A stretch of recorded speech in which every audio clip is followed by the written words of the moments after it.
अस्सलाम वालेकुम, आप देख रहे हैं मुबश्शिर लुकमान चैनल। मेरा नाम मुबश्शिर लुकमान है और ईरानी सदर के दौरे पे इंडिया की चीखें निकल गई हैं। वो कैसे? पाकिस्तान के खिलाफ रॉ की एक खौफनाक साजिश का पर्दा भी चाक हो गया। श्रीनगर में भारतीय कर्नल की दहशतगर्दी है, वीडियो वायरल हो गई है। यकीन माने बतौर कौम हम पाकिस्तानियों ने बहुत ही कड़ा वक्त देखा है। हमने अपनी मईशत को अपनी आंखों के सामने डगमगाते देखा है। हमने कशकोल के ताने सुने हैं, हम पर आलमी पाबंदियां आयद हुई हैं। आलमी मालियाती इदारे हम पर एतमाद नहीं करते। तवील अरसे से हम आलमी तन्हाई का शिकार थे। नाकामियों के इस बोझ ने हमारी कमर तोड़ के रख दी थी, लेकिन मुझे खुशी है कि इन तमाम तरह आजमाइशों के बावजूद पाकिस्तानी कौम ने किसी मरहले पे हथियार नहीं डाले, किसी भी स्टेज पर उम्मीद का दामन हाथ से नहीं छोड़ा।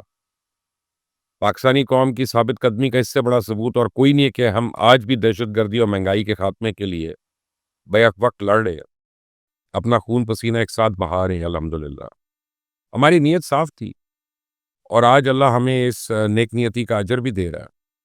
मैं ये तो नहीं कहता कि हम अपने पाँव पे खड़े हो गए हैं, लेकिन ये ज़रूर कह सकता हूँ कि हम दुनिया में सर उठाकर चलना शुरू हो गए हैं। पाकिस्तान आज जनूब मशरकी एशिया का एक अहम तरीन प्लेयर बनकर उभर रहा है। बांग्लादेश, तुर्की, अज़रबैजान के साथ हमारी शराकतदारी कोई मामूली कामयाबी नहीं है। व्हाइट हाउस में सदर ट्रंप का फील्ड मार्शल आसिम मुनीर के साथ लंच पूरी दुनिया में नोटिस हुआ। पिछले महीने चाइना के पीपल्स लिबरेशन आर्मी की सालगिरह थी। फील्ड मार्शल आसिम मुनीर वहां पे भी मौजूद थे। इंडिया में पहले इस बात पे मातम हो रहा था कि पाकिस्तान बैक चाइना और अमेरिका की आंखों का तारा कैसे बन सकता है, लेकिन ईरानी सदर के दौरे ने तो इंडिया की चीखें निकाल दी हैं।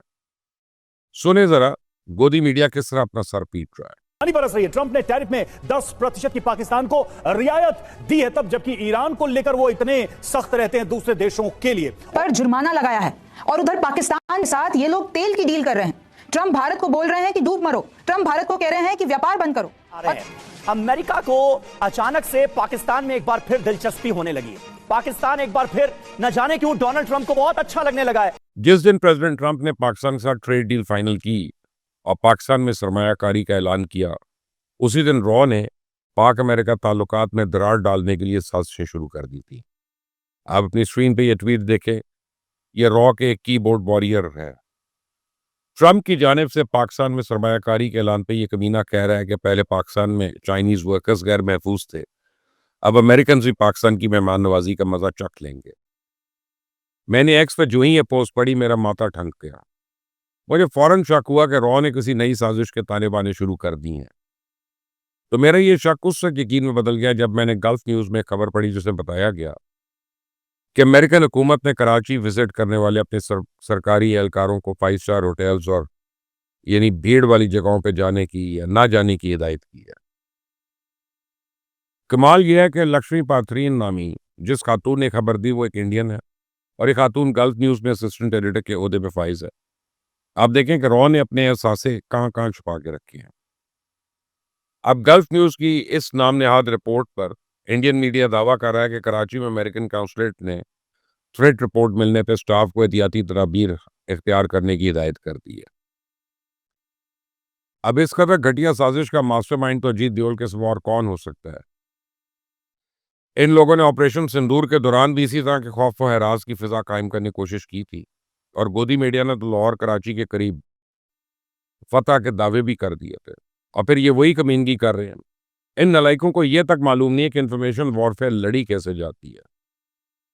मेरी चुड़ैल मुझे बता रही है कि अजीत डोवाल और जयशंकर मेनन रवां माह मॉस्को का दौरा करने की तैयारी कर रहे हैं। ज़ाहिरी तौर पर यह दौरा रूस के साथ तेल की डील के लिए है, लेकिन इस दौरे के चंद खुफिया मकासद भी हैं। असल में पाक फजाइया की बर्तरी ने इंडिया की नींदें उड़ा रखी हैं।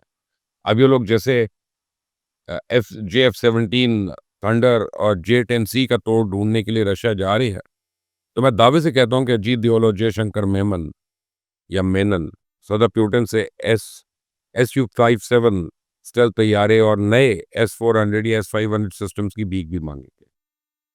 और मुझे उम्मीद है कि सदर प्यूटन इन मकारों को घास ही डालेंगे, क्योंकि पूरी दुनिया ने ऑपरेशन सिंदूर में इनकी औकात देख ली है। ना इनको को प्लेन उड़ाना आता है, ना ये लोग S-400 सिस्टम को हैंडल कर सकते हैं। तो प्रेसिडेंट प्यूटन एक रियलिस्टिक लीडर है और कोई भी हकीकी रहनुमा किसी बुज़दिल और नलायक को अपने आसपास बर्दाश्त नहीं करता। दफाई मुआहिदा तो बड़ी दूर की बात है। बहरहाल आज मैं आपसे मकबूजा कश्मीर के हवाले से एक बड़ी दिलखराश खबर शेयर करना चाहता हूँ। आगे पता चल जाएगा कि भारतीय सेना मजलूम कश्मीरियों पे किस तरह जुल्म के पहाड़ तोड़ रही है। अपनी स्क्रीन पे लड़ाई के मनाजिर देखें। जैसा कि आप देख रहे हैं कि एयरपोर्ट लाउंज में एक शख्स हमले को बुरी तरह पीट रहा है। मैं आपको बताऊं ये हमलावर है कौन। ये शख्स भारतीय फौज का हाजिर service lieutenant colonel Ramesh Kumar है और आजकल ये ग्लैमबर्ग में एक स्कूल में तैनात है। ये दरिंदा 26 जुलाई को दिल्ली जाने के लिए श्रीनगर एयरपोर्ट आया। इसके पास 2 बैग थे जिनका मजमूई वजन 16 किलोग्राम था। कवायद के मुताबिक एक मुसाफिर अपने साथ सिर्फ 7 किलो वजन लेके जा सकता है। तो स्पाइस जेट के हमले से गलती हुई। उन्होंने कर्नल साहब से इजाफी वजन के लिए फीस मांग ली। कर्नल साहब तो आपे से बाहर हो गए। सामने अगर कश्मीरी हो और फिर तो भारतीय सेना तशद्दुद को अपना हक समझती है। मारपीट के इस वाक़े में स्पाइस जेट के 4 स्टाफ मेंबर्स शदीद जख्मी हुए। एक की बैकबोन फ्रैक्चर है जबकि एक का जबड़ा टूट चुका है। और इतने दिन गुजरने के बावजूद दुनिया की सबसे बड़ी जमहूरियत ने ना तो इस वाक़े का कोई नोटिस लिया, ना इस दरिंदे के खिलाफ कोई FIR हुई है। कल इस वाक़े की वीडियो वायरल हुई और कल से पूरा भारत अपनी सेना पे तू-तू कर रहा है। तारीख गवाह है कि भारत ने मजलूम कश्मीरियों को अपने जुल्म तशद्दुद का कभी एतराफ़ नहीं किया। आज आप मेरी बात लिख लें। कल कला अवामी दबाव से मजबूर होकर भारतीय सेना अगर इस वाक़े की इंक्वायरी पे मजबूर हो भी गई तो कसूरवार स्पाइस जेट का हमला ही निकलेगा। भारतीय सेना तो कश्मीरियों पर जुल्म ढाने का कोई मौका हाथ से नहीं जाने देती। और मैं आपको बताऊं कि पिछले 3 रोज से मकबूजा कश्मीर में एक और जाली मुकाबला जारी है। काबिज भारतीय फौज ने इस जाली मुकाबले की आड़ में कल हेलीकॉप्टर से आबादी पर रॉकेट फायर किए। आप अपनी स्क्रीन पर शोलों में गिरे हुए इन तबाहशुदा घरों को देख सकते हैं जो भारतीय सेना की बर्बरियत का निशाना बनी है। भारत ने 5 अगस्त 2019 में मकबूजा जम्मू कश्मीर की खुसूसी हैसियत खत्म की थी और भारत के इस कदम के खिलाफ कल मकबूजा वादी समेत दुनिया भर में यौम सियाह मनाया जाएगा। पाकिस्तानी कौम भी कल अपने कश्मीरी भाइयों के साथ इज़हार यकजहती करेगी। मैंने जिस दिन ये सुना कि PTI ने 5 अगस्त को एहतजाज की कॉल दी है, यकीन माने मुझे बड़ा अफसोस हुआ। ये दिन कश्मीरी बहन भाइयों से इज़हार यकजहती का दिन है।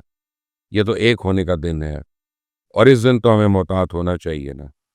यक जुबान होकर दुनिया के सामने भारतीय मुजालिम का पर्दा चाक करना चाहिए। PTI का एहतजाज तो 6 या 7 अगस्त को भी हो सकता था। तो फिर इमरान खान ने 5 अगस्त की तारीख ही क्यों चुनी है? तो मेरे सवाल पे ज़रा सोचिएगा। अगर आप किसी नतीजे पर पहुंचे तो कमेंट्स में अपनी राय दे दीजिएगा।